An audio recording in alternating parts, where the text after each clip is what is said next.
A radical plan to crack down on social media abuse is being considered by the federal government. For more, Nine's Oliver Haig joins us live in Adelaide. Ollie, how will it work?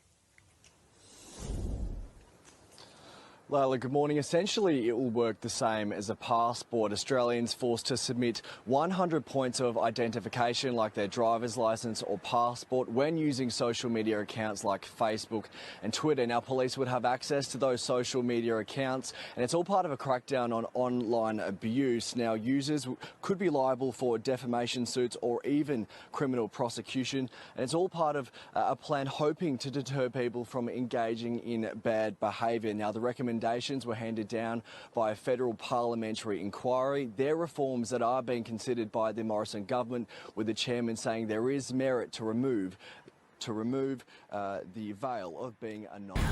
New at 11 right now, a Utah supermarket chain is the first in the country to accept and encourage the use of MDLs, or mobile driver's licenses. Fox 13's Scott McCain is live at the Harmons, their City Creek location, with the very latest on this. Just another convenience we might all have soon. Hi, Scott. Or something to be very afraid of, depending on, what your thought process is. But essentially, yeah, put your driver's license right on your smartphone, meaning you don't have to physically pull out your driver's license to verify your identity, to do things like buy adult beverages potentially or pick up prescriptions. And it's technology that has been talked about for quite some time. And Harmons Supermarket here in little old Utah, they were on board right from the get-go. This is a technology pioneered by a company out of Boston. And again, the folks at Harmons realizing early on that this is very likely the future in terms of contactless verification. Now, once you download a couple of apps, folks at the driver's license division then transfer your license right onto your phone. And at that point, you have three options concerning how much or how little information you want to provide.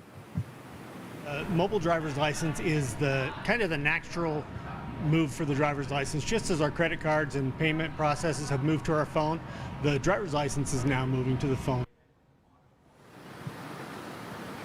The developer of this technology says they follow top-level security protocols for storing information on a mobile device, and when that data is transferred, it is all encrypted. So, if you're interested in being the first kid on your block to have the mobile driver's license downloaded onto your phone, well, Harmons has made it terribly easy for you. In conjunction with the Utah Driver's License Division, they have set up two mobile driver's license divisions, one here at City Creek and the other one out at the Traverse Ridge Harmons location. They're open, they started today at 10, they go till 2 p.m. Same drill tomorrow, 10 a.m. to 2 p.m. at both of those locations if you want to get on board and get your driver's license imported onto your phone. Right now we're live in Salt Lake City. Scott McCain, Fox 13 News. Okay, this is Canada's QR code, but many countries have a similar thing. Look at all the information it has on you. Religion, organ donor, driver's license, marital status, non-essential access, reserved for future use. So that's a thing that they're going to have more info in the future. Allergies, gender identity, smoker, sex. Are you a firearms owner? Are you a restricted firearms owner? Do you have any warrants? And then look at this. What's your credit score? How many accounts do you have? How much do you owe? What did you make this year? What did you make last year? This is how much information that QR code will have. This will be the social credit system on steroids, if not a carbon copy of it. And this is what people is being imposed on. That's being imposed on them. And the only power this has is the power you give it. If everyone refuses, good luck with this system. Digital transformation. Every time we use online services and connected devices, we create and exchange billions of pieces of data. By linking it with our digital identity, we can prove that it's ours, access it, and decide to share it or keep it private. The world's most advanced face recognition technology. Your user ID, password, and face recognition. Your face will be your digital identity. At the airport, identify yourself with a facial scan at the security checkpoint. Quickly clear immigration as face recognition checks your identity against a government database. Scan your face to access your account and make withdrawals. And make payment with a quick facial scan.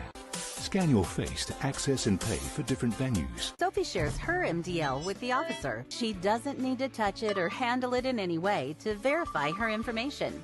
Zeke heads off to the airport with 2 tickets, one for speeding and one for not wearing his corrective lenses. At security, Sophie uses her MDL as her ID. Sophie sails through. Zeke, however, is not so lucky. Hurry, Zeke. Don't worry. Sophie can save the day. With MDL, only she can access her license. Way more information that is needed for this transaction, whether he wants one or not. It's the future of identification. And believe me, you don't want to be the one without one. The United Nations is ready to digitally transform how it deals with identity. Introducing the UN Digital ID. All of your personal, HR, medical, travel, security, payroll and pension data in the palm of your hand. Digital wallet. Stored securely in her smartphone and only accessible to her with biometrics. She has immediate access to course certificates, travel clearances from UNDSS, medical records from allergies to vaccinations. UN Digital IDs, a building block for digital cooperation, unlocking the promise of the SDGs. He connects to the government's digital ID application and enters his phone number. He then takes a selfie for a liveness check to prove he is who he claims to be. His identity is verified. Joey can now easily perform tasks using his digital ID in both physical and digital worlds.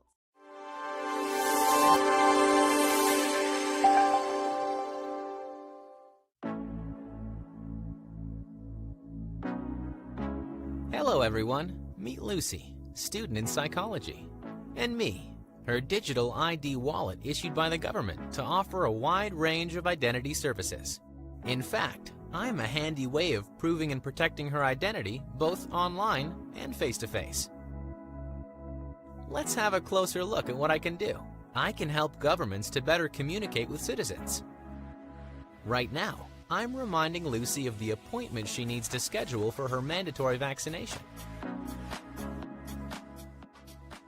Time to go to her exam. Lucy is a bit stressed out. I'm here to make it easy for her to prove she is the right candidate, with a quick and secure connection between her phone and the examiner's.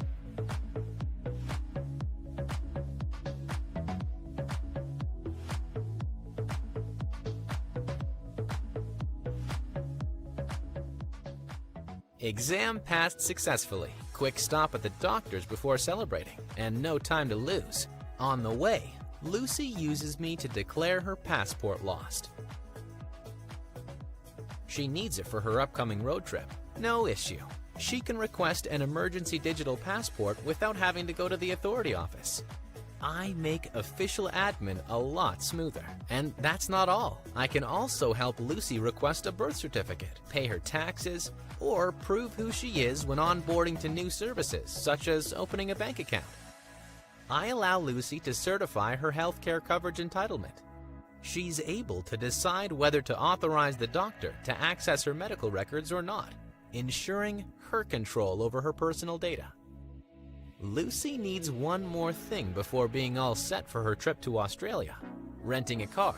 I help her share her driver's license credentials online, so that she doesn't have to wait hours in a queue to collect the car when she gets to Brisbane.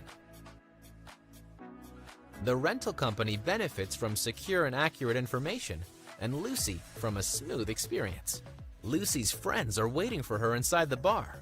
To allow her to get in, I simply generate a QR code that proves Lucy is old enough, so she doesn't have to share all her ID details with the bar staff.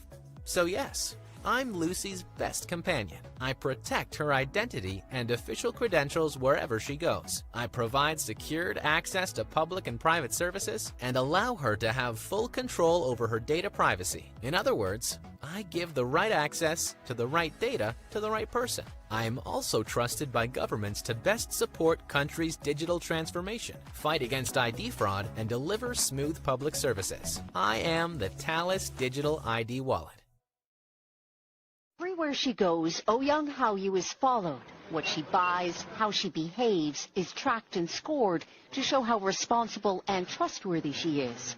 It's called the social credit system, and in one version now being tested, a person's reputation is scored on a scale of 350 to 950.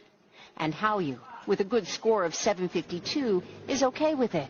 In fact, most people are. It's a mechanism like pushes you to become a better citizen. It's big data meets Big Brother, expanding how the government monitors, understands, and ultimately controls its 1.4 billion citizens.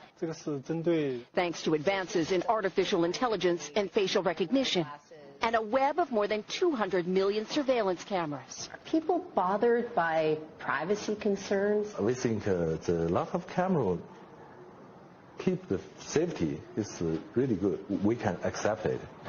Companies are experimenting with the algorithms to help the government create the new national social credit system. The government also has pilot projects. In one, citizens are required to do hours of unpaid work to get benefits. And scores are docked for things like littering, a messy yard, gossip, even jaywalking. Video of offenders is shown on the local news. And information collectors like Zhou Ai-Ni are paid to report on their neighbors. Her quota, 10 entries a month. Like the man who carried a drunk person home. A good deed, she says. Good social credit gets rewarded with perks like cheap loans and travel deals. But a bad score means public shame and worse. Huang Huijun lost a court case and didn't pay. Now he's on a government blacklist. I can't buy airplane or train tickets, he says, and the list goes on. Being discredited makes it hard to get a job or put kids in top schools. The social credit system will go nationwide next year, and few here are willing to criticize it. Something that may pose a risk itself for a bad score and the life that comes with it. Janice Mac